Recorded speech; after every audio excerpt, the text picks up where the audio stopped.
वसुदेवसुतं देवं कंसचानूरमर्दनं देवकी परमानन्दं कृष्णं वन्दे जगद्गुरुं श्रीकृष्णं वन्दे जगद्गुरुं श्रीकृष्णं वन्दे जगद्गुरुं जय श्रीकृष्ण सर्वांना मूकं करोति वाचालं पङ्गुं लङ्घयते गिरिं यत्कृपातमहं वन्दे परमानन्दमाधवम् काल आपण विभूती योग 10व्या अध्यायातला 20 आणि 21 आपला घेऊन झालेला. 20त भगवंतांनी सॉरी आवाजही झाला. हो बरोबर. इंद्रियाणाम मनश्चास्मी भूतां नामस्मी चेतना हेही झालं. 23ही झालेला मला वाटतंय. अर्धा झालेला मला वाटतंय. 23 रुद्राणांमध्ये आपण शंकराचं आपण ते बघत होतो. आता 21वातलं एक सांगता सांगता राहिलं. मरीची मरुतम तामस्मी मध्ये मरुतांची मरुद्गण हे 49 मरुद्गण आहेत. म्हणजे वृत्रासुराच्या वधानंतर दितीने कश्यपांची प्रार्थना करून आधी पुत्र मागितला, की म्हणजे इंद्राला विरोध करायला असा पुत्र मागितला. तर तिला वर देताना म्हणाले ते, की तुला इंद्राचा वध करणारा पुत्र होईल, पण असे सगळे नियम पाळायला पाहिजे. ते जर नाही झालं तर म्हणजे संध्याकाळी झोपू नये किंवा दिवसभरात झोपू नये वगैरे असे सगळे नियम तिला सांगितलेले असतात. ते जर नाही झालं तर ते शत्रू होण्याच्या ऐवजी इंद्राचे मित्र होतील असं ते सांगतात. आता ही बातमी जेव्हा इंद्राला कळते तेव्हा तो वेगळं रूप घेऊन शिष्य कश्यपांचा आहे असं दाखवून आधी त्या दितीची सेवा करत राहतो आणि तीही त्याच्यावर चांगली प्रसन्न असते, कारण तो मनापासून सेवा करतो असं तिला वाटतं. एकदा त्या दितीला संध्याकाळची झोप लागते, जे नियमाच्या विरुद्ध होतं. आणि तेव्हा मग इंद्र आपल्या वज्राचा प्रयोग तिच्या गर्भावर करतो. तर ते गर्भाचे 7 तुकडे होतात. 7 तुकडे होऊन सुद्धा ते जिवंतच राहतात. म्हणून पुन्हा प्रहार करतो तर 49 तुकडे होतात. तरी ते जिवंत वेगवेगळे गर्भ 49 गर्भात हे होतात. अ, तर इंद्र घाबरतो आणि मग तेवढ्यात दिती जागी होते, ते प्रसूत होते आणि म्हणजे ते 49 मरुद्गण निर्माण होतात आणि इंद्र क्षमा मागतो आणि मग तो त्यांना स्वतः बरोबर नेतो आणि ते त्याच्या बरोबर राहतात. तर त्या मरुद्गणामध्ये मी मरीची आहे असं म्हणतात. आता काही काही याच्यात असं आहे की 49 मध्ये नाव सापडत नाही, पण मरीची हे तेज असं पण म्हणजे मरुतांचं तेज अशा आहे नाही किंवा त्या मरुतांचा मुख्य आशा आहे ती ते घेता येतं.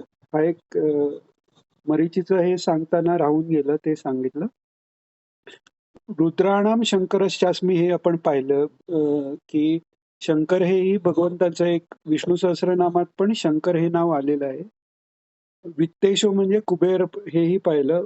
वसुनाम पावकश्चास्मी अष्टवसूमध्ये पावक म्हणजे वायू मी आहे आणि शिखरांमध्ये मेरू मी आहे. पुढे हे पण आपण पाहिलं. पुढे हिमालय स्थावराणाम हिमालय हे येणार आहे. मेरू हा एक आयसोलेटेड शिखर असल्यामुळे ते समुद्रमंथनाच्या वेळी त्याचा उपयोग केला गेलेला. तर हिमालयापेक्षाही उंच आहे, पण तो क्षीरसागरात आता आत असल्यामुळे तो आपल्याला व्हिजिबल नाहीये. पण लोकालोक पर्वत आणि मेरू पर्वत ह्या ऍक्सिस भोवती सूर्याचं भ्रमण आहे. त्या ह्यानी त्याचं लोकेशन थोडंसं आपल्याला इमॅजिन करता येतं एवढं. भागवतात तो भूगोल आलेला आहे सगळा. तर मेरू शिखरांमध्ये मी मेरू आहे हे भगवान सांगितलं. आता आपण 24वा घेऊ. घेतात आहे तुम्ही?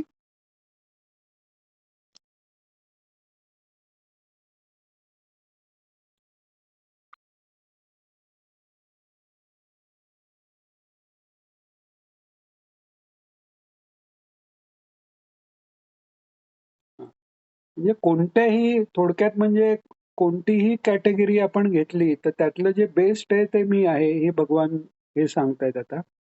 पुरोदसा म्हणजे पुरोहित. अ, अ, म्हणजे जे आपल्या यजमानांचे सगळे वार्षिक जे विधी आहेत किंवा त्यांच्याकडनं काही यज्ञ उपासना करून घ्यायचे, याचा सगळा हिशोब ठेवणारे आणि त्यांच्याकडनं करून घेणारे असे पुरोहित आहेत. जनरली हे जे पुरोहित आहेत, कुठेतरी त्यांना म्हणजे अ, अ, स्वतःचा विचार सोडून त्या यजमानांचा विचार करायला लागतो. अशा दृष्टीने जो विश्वरूप आहे, म्हणजे बृहस्पतींचा इंद्राकडनं अपमान झाल्यावर बृहस्पती तिथून निघून गेले आणि नंतर इंद्राला पश्चाताप होऊन तो त्यांची क्षमा मागायला आश्रमात गेला, तरी त्यांनी दर्शन दिलं नाही. ते अदृश्यच राहिले ते. तर तेव्हा ते त्वष्ट्याचा पुत्र जो विश्वरूप, त्याला 4 अ, अ, शिरं होते असं म्हणतात. तर त्याचे वडील त्वष्टा हा इंद्राचा भाऊ आहे आणि दुसरं म्हणजे अदितीचाच पुत्र आहे, कश्यप अदितीचा पुत्र त्वष्टा. पण त्यांची स्त्री जी आहे ती दैत्यांकडची आहे. त्यामुळे याचं आजोळ विश्वरूपाचं दैत्यांकडचं आहे. ती पुढे म्हणजे याची पूर्ण वृत्रासुराच्या सगळ्या चरित्राची ती कथा पुढे ती भागवतात आहे. तर त्यात सांगायचा मुद्दा असा, की ह्या विश्वरूपाला जेव्हा देव विनंती करतात, की अ, दैत्यांनी शुक्राचार्यांचा आधार घेऊन बळ वाढवलंय, तर तू आम्हाला कोणी गुरु नाही, तर तू आमचं मार्गदर्शन कर. तेव्हा ते म्हणतात, आम्ही तुमचा पुरोहित मी होणार नाही. कारण पुरोहित होणं म्हणजे सगळे तुमचं अमुक पूजा केली की नाही, तमुक श्राद्ध तुमचं, इथे श्राद्धाचा प्रश्न नाही देवांच्या ह्याच्यात, पण बाकी सगळे जे तुमचे अ, जी कर्म तुम्हाला करायचंय त्याचा हिशोब बाळगणे हे बहिर्मुखी कार्य मला करायचं नाहीये, तरी पण मी तुम्हाला मान देतो. हे सांगायची गोष्ट अशी, की पुरोहित म्हटला की त्याच्या मनात हे सगळं आलं आणि कुठेतरी ते पुरोहित त्या यजमानांवर आपलं आयुष्य अवलंबून आहे, अशा रीतीने कदाचित थोडीफार लाचारी येण्याचाही संबंध असतो. पण त्या सगळ्या पुरोहितामध्ये मी अ, बृहस्पती आहे. बृहस्पती काय आहे, तर ते ज्ञानात सर्वश्रेष्ठ तर आहेतच आणि दुसरं इंद्रानी मान नाही दिला, तर तिथे त्यांना रागही आलेला नाहीये. पण शिष्याची सुधारणा व्हावी ही कल्याण हेतूने ते अदृश्य झालेले आहेत. म्हणजे आता माझा निर्वाह कसा चालेल किंवा अशी कोणतीही स्पृहा त्यांच्या मनात नाहीये. निस्पृह आहेत आणि तरी कल्याणाचा ते विचार करतायत. अशा ह्यानी ते बृहस्पती जे आहेत ते माझे विभूती आहेत म्हणतात. आणि सेनानी सर्व आहेत त्याच्यात स्कंद मी आहे. स्कंद म्हणजे शंकर पार्वतींचे ज्येष्ठ पुत्र कार्तिकेय मी आहे हे म्हणतात. अ, अ, स्कंदांचं पालन म्हणजे ते 6 शरीरात अ, अ, ते तेज हे झालं आणि मग एकत्र झालं. त्यांचं 6 कृत्तिकांनी पालन केलं म्हणून त्यांना कार्तिकेय म्हणतात. तर त्या कार्तिकेयांचा पराक्रम एवढा तयार होण्यासाठी, युद्ध कौशल्य तयार होण्यासाठी 6 शरीरं एकत्र व्हावी लागली आणि त्यांना 6 शिरं आहेत. त्या 6 शिरांनी ते युद्धातल्या जे 6 वेगवेगळ्या गोष्टींचा विचार करून ते त्याप्रमाणे सगळी रचना आणि हे करू शकतात. तर असा मी स्कंद आहे असं भगवान म्हणतायत. अ, आणि सरसामस्मी सागरा, रसयुक्त जे आहेत त्याच्यात मी सागर आहे असं म्हटलेलं आहे. आता सागर अ, हा आपण जो बघतो तोही सागर ईश्वराचं स्वरूप आहे. सागरात दत्तात्रयांनीही सागराला गुरु मानलेला आहे. कारण कितीही पाणी आलं गेलं तरी सागर कमी होत नाही किंवा वाढत नाही आणि गंभीर आपल्या स्थितीत राहतो. अशा दृष्टीने त्यांनी सागराचं ना गुरु केलेलं आहे. सर्व तीर्थरूप आहेत ती सागराकडे, गंगा, यमुना सगळ्या नद्या सागरातच मिळतात. त्यामुळे समुद्र स्नानाने सर्वच तीर्थस्नान होतं. अशा दृष्टीने सागराचं महत्व आहे. आणि आकाशानंतर व्यापकत्व दाखवणारा वायू आणि आकाशानंतर सागर हे दिसणारं रूप आहे. वायू दिसत नाही किंवा आकाश निळं दिसतं पण ते त्याचं खरं रूप त्याच्यापेक्षाही पलीकडे आहे. तर त्याच्यानंतरचं हे सागर एक विशालत्वाचं आपल्याला दिसत असतं.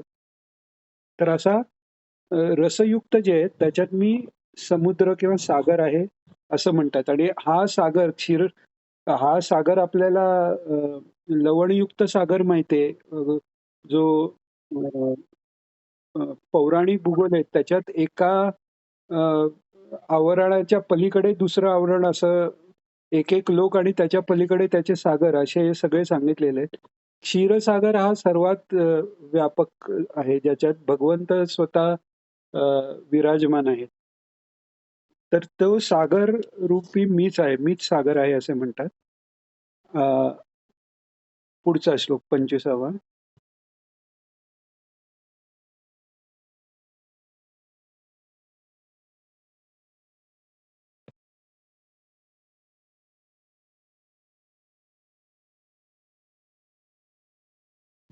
आता इथे एक गोष्ट लक्षात घेण्यासारखी आहे, की महर्षीणाम भृगुरहम म्हटलेलं आहे. भृगु ऋषी हे अ, अ, दैत्यांचे गुरु आहेत. बृहस्पती हे अ, अ, आदित्य सगळे आहेत म्हणजे देवांचे गुरु आहेत. पण महर्षीणाम भृगुरहम महर्षी याचा अर्थ महा आपण वेळोवेळी बघितले जिथे जिथे महा लागलं त्याचा अर्थ काय होतो. ज्या ऋषींना पूर्ण आत्मज्ञान झालेलं आहे, यततामपि सिद्धानाम कश्चिन्मा वेत्ती तत्वता, तसं तत्वता जाणणारे जे आहेत असे जे महर्षी आहेत त्याच्यात मी भृगू आहेत असं म्हणतात. इथे ते बृहस्पती आहे असं नाही म्हणत आहेत, भृगू आहेत असं म्हणतात. कारण भृगूंची समदृष्टी आणि सर्वभूत हितेरता ही वृत्ती इतकी मोठी आहे, की दैत्य ज्यांना सगळ्या विश्वानी अयोग्य मानलेलं आहे किंवा वाईट मानलेलं आहे, त्यांनाही ते मार्गदर्शन करतायत. आणि त्या दैत्यात सगळ्या आसुरी, राक्षसी प्रवृत्ती असलेल्या सगळ्या जीवांमध्ये राहूनही आपलं सात्विक वृत्ती कायम ठेवणं हे त्यांना शक्य झालेलं आहे. अशा ह्यानी भृगु ऋषी महर्षींमध्ये मी आहे असे असं म्हणतात.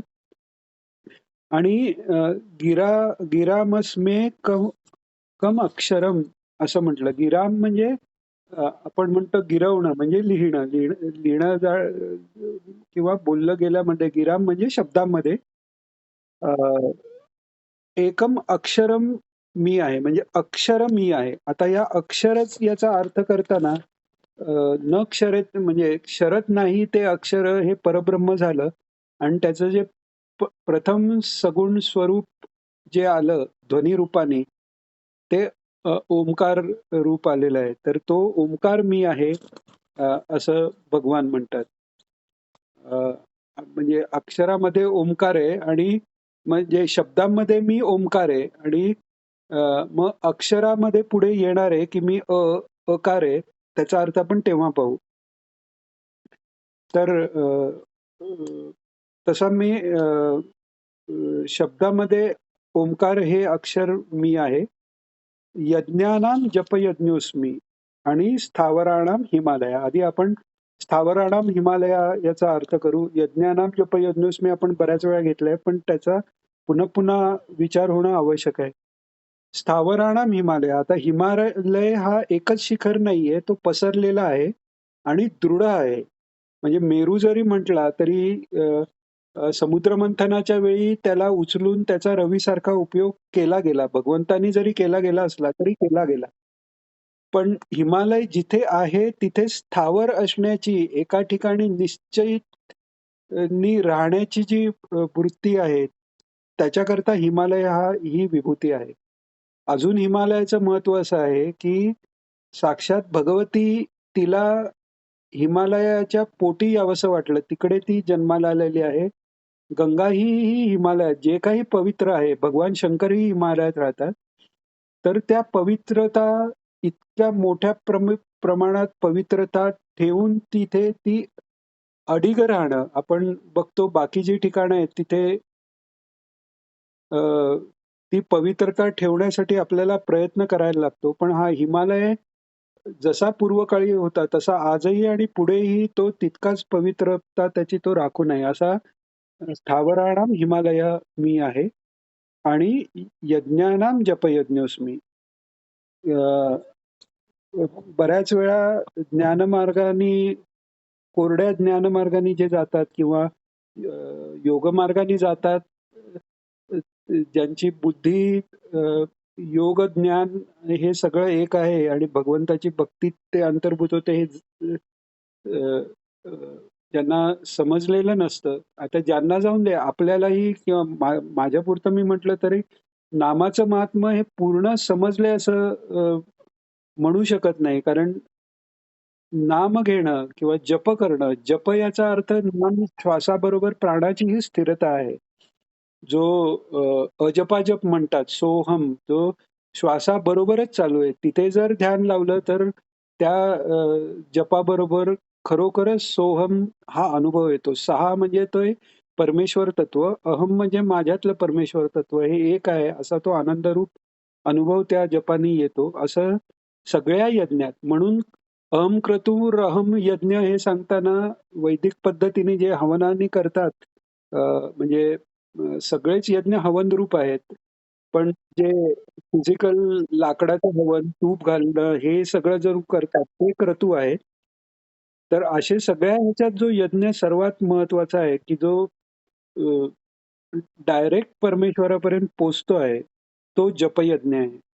त्या जपयज्ञाला रूपाची अपेक्षा नाही, त्या जपयज्ञाला सोहळ्याची अपेक्षा नाही, त्या जपयज्ञाला अ, जाती, लिंग याची कशाचीही बंधनं नाहीयेत. तो जो जपयज्ञ आहे तो अ, केवळ आणि केवळ आणि त्यात परत बाकी जो आपण जप म्हणतो, आपल्या ज्या वाणी आहेत, 4 वाणी आहेत. वैखरी, मध्यभा, परा आणि पश्यंती. तर पश्यंती वाणीत शब्दही नाहीये. अ, तर तिथे शब्दही नाहीये. केवळ ते स्मरण नामाचं आहे. असा जो जवळ-जवळ निर्गुणाच्या जवळ जाणारा जप होऊन जातो आणि ईश्वराच्या जवळ जाणारा तो जप होतो. म्हणून तो आणि स्वादुलभ्यम आहे, सहज आहे आणि गोडही आहे. कुठेही करता येतो. आणि फक्त गोष्ट अशी आहे का मायेचा पगडा असा आहे आणि कलियुगाचं पण एक अ, कलियुगात काय-काय कलियुगाचे परिणाम काय त्यात एक सांगतात, की कठीण चढून जाणारं जे ठिकाण आहे त्याच तीर्थाला जास्त महत्व आहे. सहज समोर असेल तर त्याचं महत्व कमी असं कलियुगात होतं. तसं साधनात एकतर कलियुगाचा जो सर्वात मोठा पॉझिटिव्ह पॉइंट आहे, की नाम घेतलं तर सगळे बाकी कारण कलियुगात धर्माचरण हे कठीण आहे. अजिबात नाही येते का? कुठपर्यंत आला? हां, अभयदादा तुला होतं? हां, मग काही कदाचित तुमच्या इथे हां, किंवा एकदा लॉग ऑफ करून लॉग इन होता का? थांबतो 1 मिनिटं सांगायचं वाटलं तर.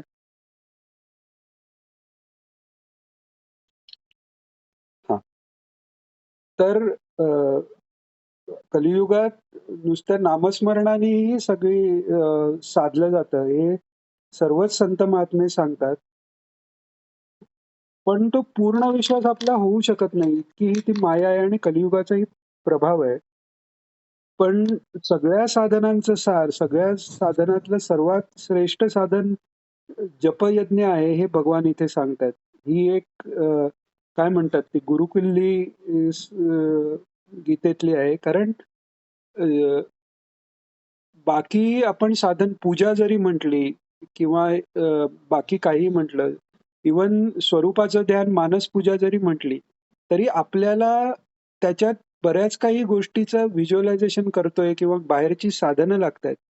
हे असं आहे की माझं मन आणि तो ईश्वर याच्याशिवाय तिथे काहीच विषयच दुसरा नाहीये. त्यामुळे हे जे साधन आहे हे सर्वात श्रेष्ठ भगवंत सांगतायत आणि नुसतं ते साधन नाही राहत नाहीये, की तिथे मीच आहे म्हणतात. म्हणजे जिथे माझं नामस्मरण चाललंय तिथे मीच आहे हे भगवंताचं आश्वासन आहे. कारण ते आहेतच. ते नाम आणि नामी हा वेगळे नाहीच आहेत. नामाचं महत्व कळायला गोंदवलेकर महाराजांची प्रवचनं, त्यांचं चरित्र वाचणं खूप उपयोगी पडतं. सगळेच संत महात्मे नामाला खूप महत्व देतात. स्थावराणां हिमालया हे आपण पाहिलं. आता 26वा घेऊ.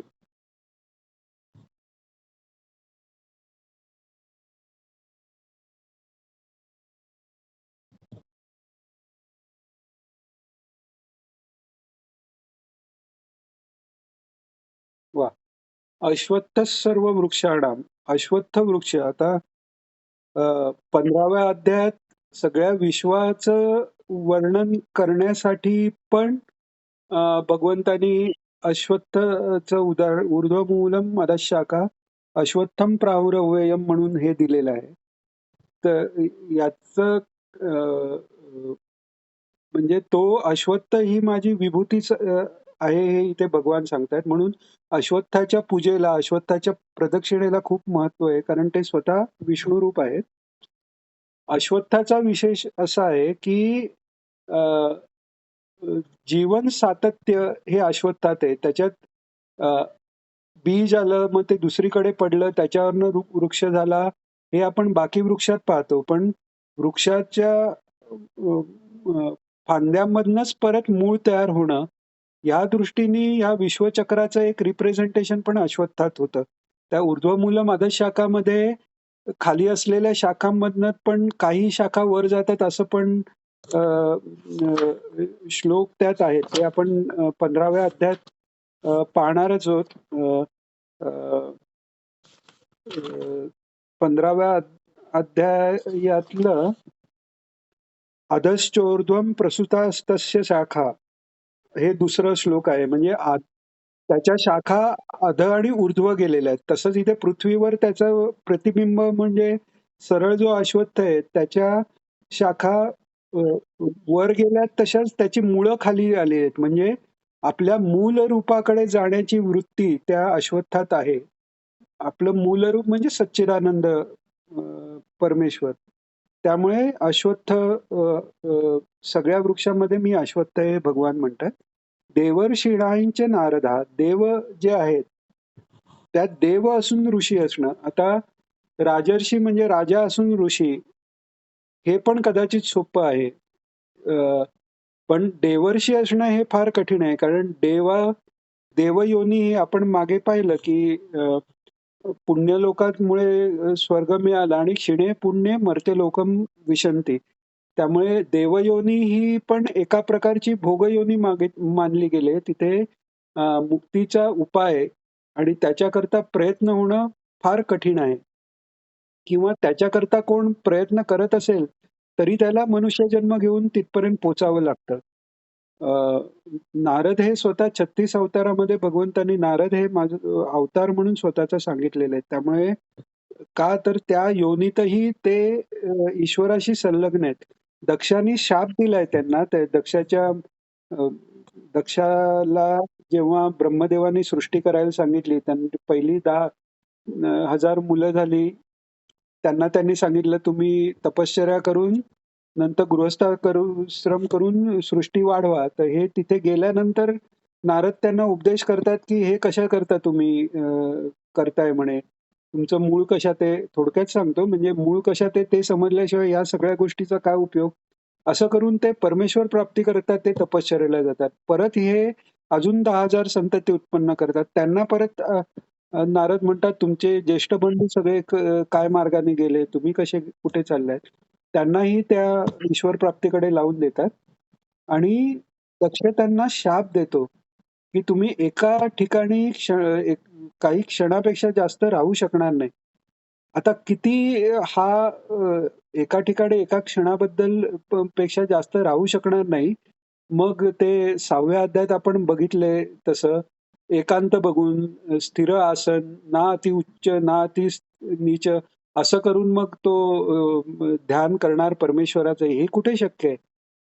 आणि हेच नारदांचं विभूतिमत्व आहे की नारदांनी तो शाप मिळाला त्याच्याबद्दल त्यांच्या मनात क्षमाभिमा हा पण संबंध नाही. त्यांना काही वाटलंच नाही. ते फक्त स्मितहास्य करून तिथून निघून गेले आणि तिथे फिरत राहिलेत ते. आणि त्या फिरण्यांनी त्यांच्या अनुसंधानात काही फरक नाही किंवा दक्षांनी माझं असं केलं अशी मनात भावनाही नाही. हे विभूतिमत्व नारदांचं आहे. आणि अ, भागवतात एके ठिकाणी असं आलेलं आहे, की माझं जे महत्व आहे ते माझ्याशिवाय कोण सांगणार? तसं अ, भगवंत काय आहेत आणि भगवंताची भक्ती कशी करावी हे नारदीय भक्ती सूत्रातनं आपल्याला कळून येतं.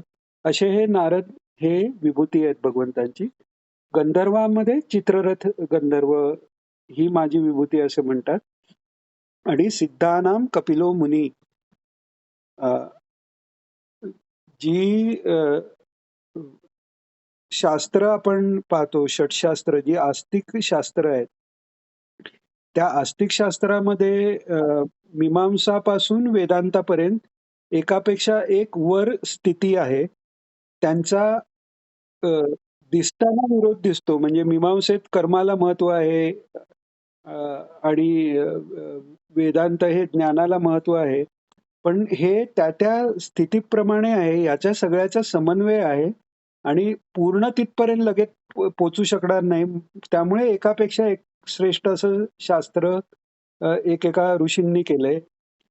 अ, कपिल मुनींनी त्यांच्या आईला सांख्य मार्गाचा उपदेश केला. त्याच्यात सांख्य तो मार्ग सांख्य नुसता सांख्यशास्त्र आणि त्याच्या पलीकडे आत्मज्ञान म्हणजे परेंचा उपदेश त्यांनी केलाय. पण त्यांचं जे कपिलांचं सांख्य आहे, हे सांख्यशास्त्राचा सगळा बेस आहे आणि ते ईश्वर मानणारे सांख्य आहेत. ते निरीश्वर सांख्य वेगळे आणि ईश्वर सांख्य ते पुरुष हे ईश्वर रूप मानून ते सगळ्या तत्वाचं विवेचन करतात.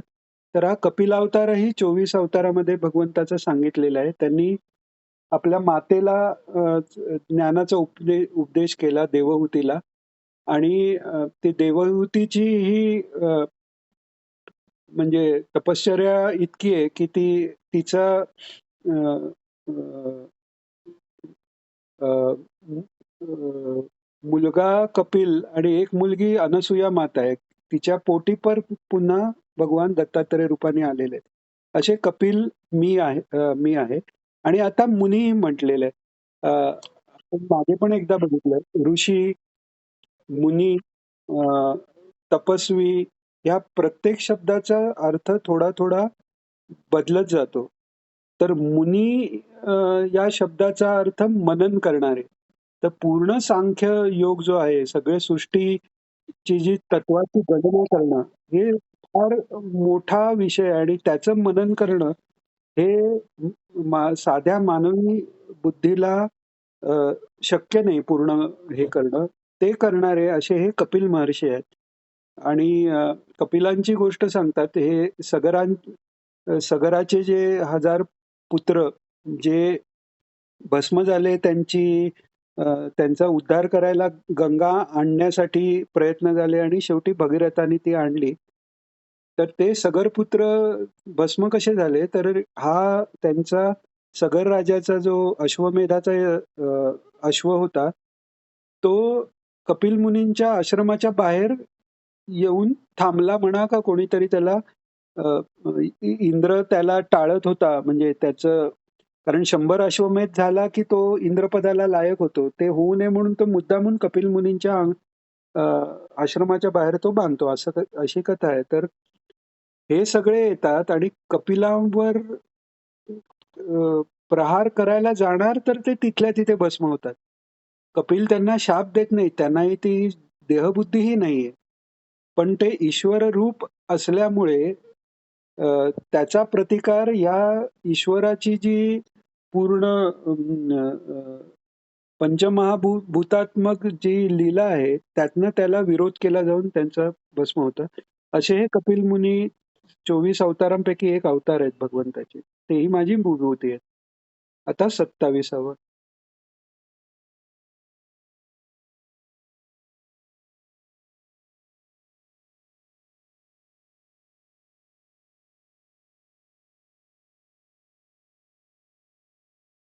वाह!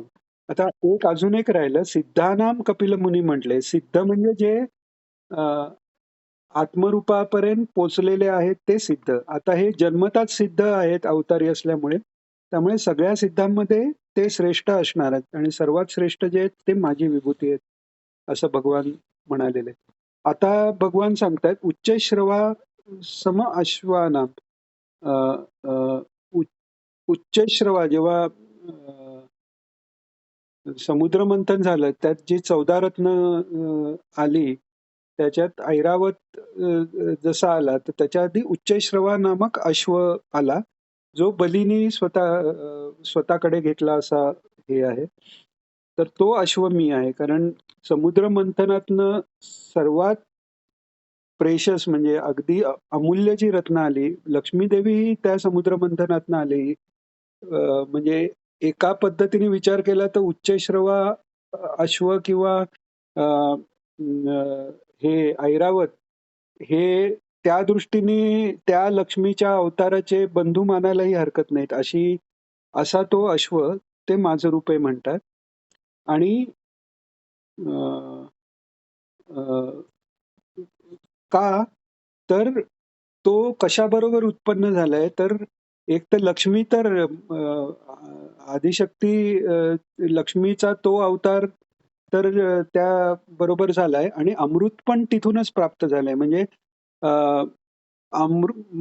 विद्धी माम अमृतोद्भवम म्हणजे अमृताबरोबर अमृतच्या प्राप्तीत अमृताबरोबर म्हणजे त्याची ती किती योग्यता आहे दाखवायसाठी तो उल्लेख भगवंताने केला की उच्चैःश्रवा आणि ऐरावत गजेंद्राणाम ऐरावत हे दोन्ही त्या अमृत मंथनाच्या वेळी अमृता बरोबरच झाले.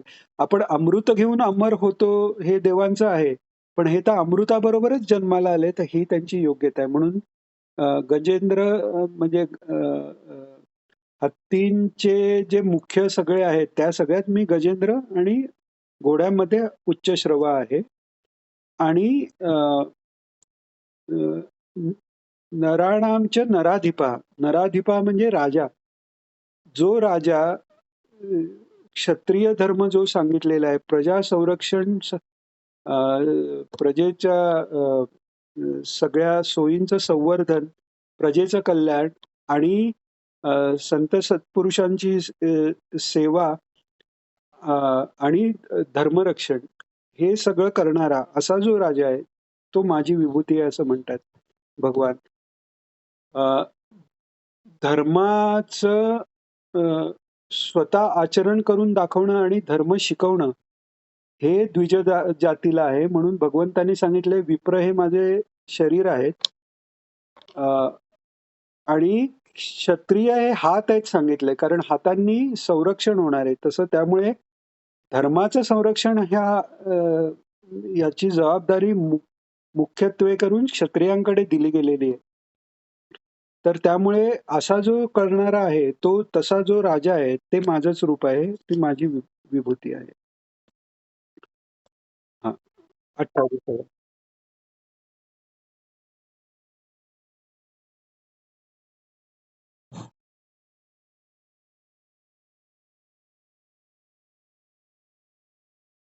वा आयुधानाम अहम वज्रम. आता इथे भगवंत खर तर शंखचक्र गदा पद्म ही जी भगवंताची आयुध आहेत आयुध याचा अर्थ फक्त शस्त्र असा होत नाही जे ते धारण करतात त्या ह्यानी तर ती ही परमेश्वराच्या रूपाचाच भाग आहे. आणि त्यामुळे रामावतारात आपण जे बघतो लक्ष्मण हे शेषावतार आहेत हे आपल्याला माहिती आहे. तसं हे बाकी बंधूही हे वेगवेगळ्या गोष्टीचे अवतार आहेत.